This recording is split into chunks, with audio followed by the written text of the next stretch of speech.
الحمد لله نحمده ونستعينه ونستغفره ونؤمن به ونتوکل علیہ. کسی نے کم کیا ہے. ونعوذ باللہ من شرور انفسنا ومن سیئات اعمالنا من يهده اللہ فلا مضل له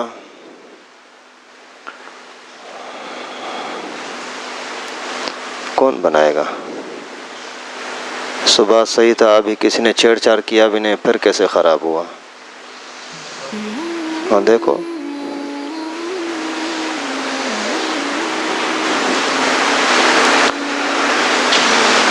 سبحان اللہ وبحمدہ سبحان اللہ العظیم استغفر اللہ ربی من کل ذنب اذنبت اللہ لا الہ الا هو الحی القیوم لا تأخذه سنة ولا نوم له ما في السماوات وما في الأرض.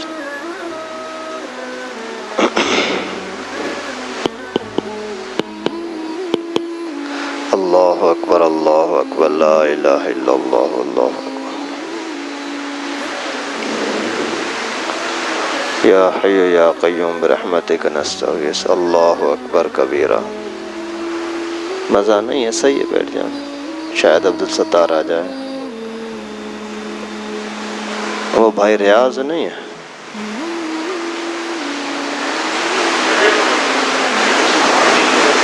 بس ٹھیک ہے. بسم اللہ نحمدہ ونصلی ونسلم علی رسولہ الکریم. اما بعد فاعوذ باللہ من الشیطان الرجیم. بسم اللہ الرحمن الرحیم.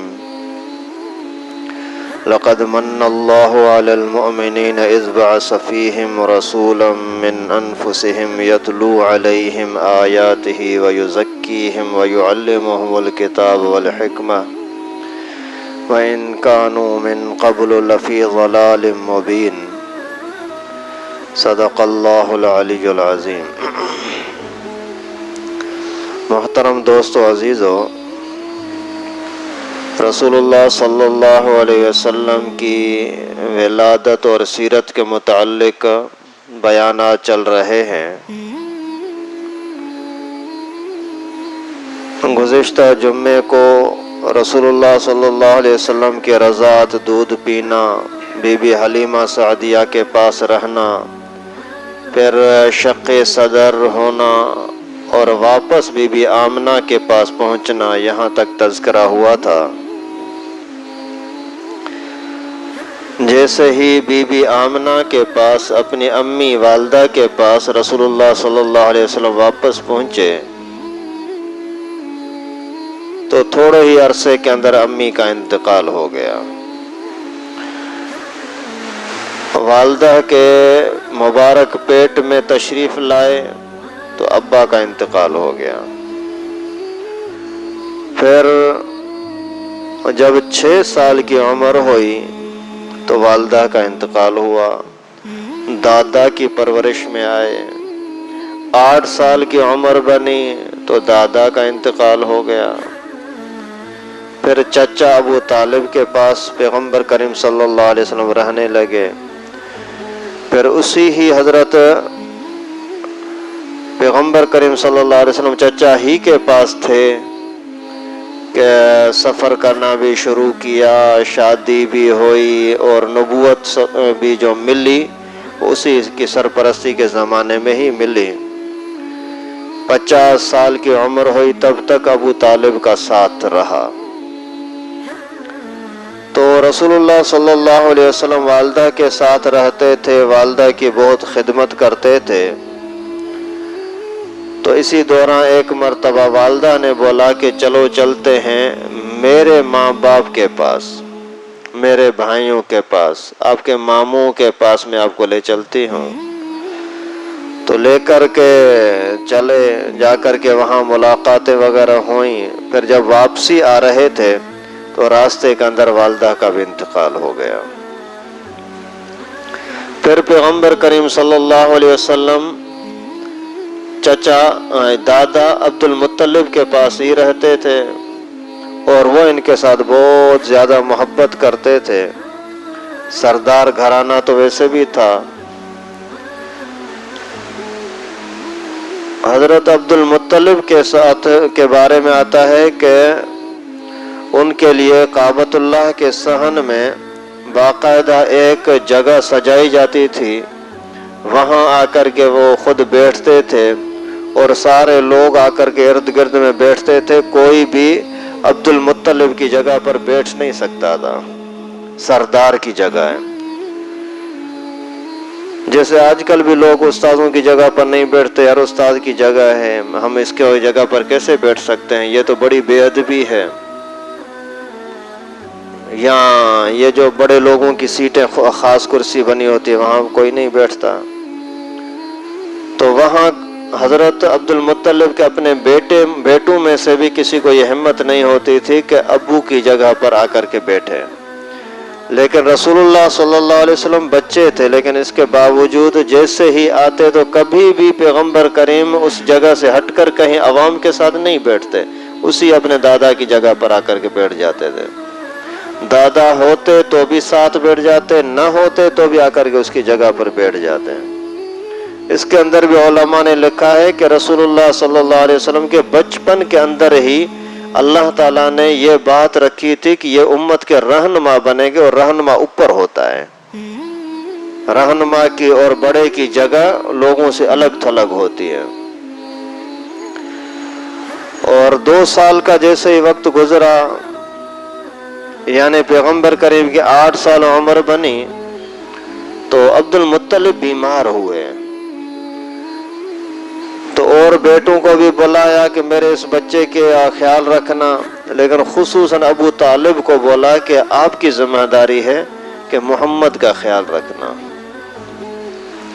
اس کا سبب علماء نے لکھا ہے یہ ہے کہ پیغمبر کریم کا ابو عبداللہ اور ابو طالب پیغمبر کریم کا چچا، یہ دونوں ایسے سکے بھائی تھے کہ ماں اور باپ دونوں ایک کے شریک تھے، اور جتنے بھی تھے ان کے اندر کہیں ماں الگ ہے کہیں باپ الگ ہے، مختلف ماؤں کے، یعنی پہلے زمانے میں شادیاں بہت زیادہ لوگ کرتے تھے، تو کوئی ماں شریک ہوتا ہے کوئی باپ شریک ہوتا ہے، یہ ماں باپ دونوں شریک تھے۔ اس وجہ سے بولا کہ میرے بیٹے محمد کا خیال تجھے کرنا ہے، تو ہی اس کی پرورش کرتا رہا۔ تو صرف 4 سال کا عرصہ گزرا، پیغمبر کریم صلی اللہ علیہ وسلم کی 12 سال کی عمر بنی، تو ابو طالب اور لوگوں کے ساتھ قافلے کے ساتھ تیار ہوا سفر کے لیے کہ میں جا کر کے واپار کے لیے جاتا ہوں۔ تو پیغمبر کریم صلی اللہ علیہ وسلم نے بولا کہ میں بھی آپ کے ساتھ چلتا ہوں۔ ابھی ابو طالب حیران ہو گیا کہ محمد کا دل بھی نہیں دکھا سکتا، اس کو لے جانا بھی خطرے سے خالی نہیں ہے، بچہ ہے، اس کو کہاں میں ادھر ادھر گھماتا پھروں، کہاں شام کہاں مکہ مدینہ۔ آخر بچے کا کہنا اس کو ماننا پڑا اور بولا ٹھیک ہے بچہ چلو بھلے میرے ساتھ۔ اور جیسے ہی ساتھ لے گئے تو چلتے چلتے اللہ کی قدرت، جا کر کے ایک بحیرہ راہب تھا، عیسائیوں کا بہت بڑا پادری تھا، انہوں نے جیسے دیکھا کہ یہاں کوئی قافلہ آیا ہے تو انہوں نے دعوت کی، اور دعوت کے اندر سب لوگوں کو بلایا اپنے پاس، پیغمبر کریم صلی اللہ علیہ وسلم کو بھی بلایا، لیکن پیغمبر کریم چونکہ بہت چھوٹے تھے عمر کے، اس وجہ سے ان لوگوں نے کیا کیا، اور سارے چلے گئے دعوت کھانے کے لیے اور پیغمبر کریم کو نہیں لے گئے۔ انہوں نے پوچھا کہ بھائی کوئی رہ تو نہیں گیا؟ بولا نہیں، بولا نہیں کوئی رہ گیا ہے، بولا ہاں ایک بچہ ہے وہ سامان کے لیے وہاں درخت کے پاس بیٹھا ہوا ہے۔ تو انہوں نے بولا کہ اس کو بلاؤ۔ وہ جیسے ہی پیغمبر کریم صلی اللہ علیہ وسلم تشریف لائے تو اس نے دیکھ کر کے اور سمجھ لیا کہ یہ شاید وہی نبی ہے جس کے بارے میں ہم نے اپنے کتابوں میں پڑھا ہے۔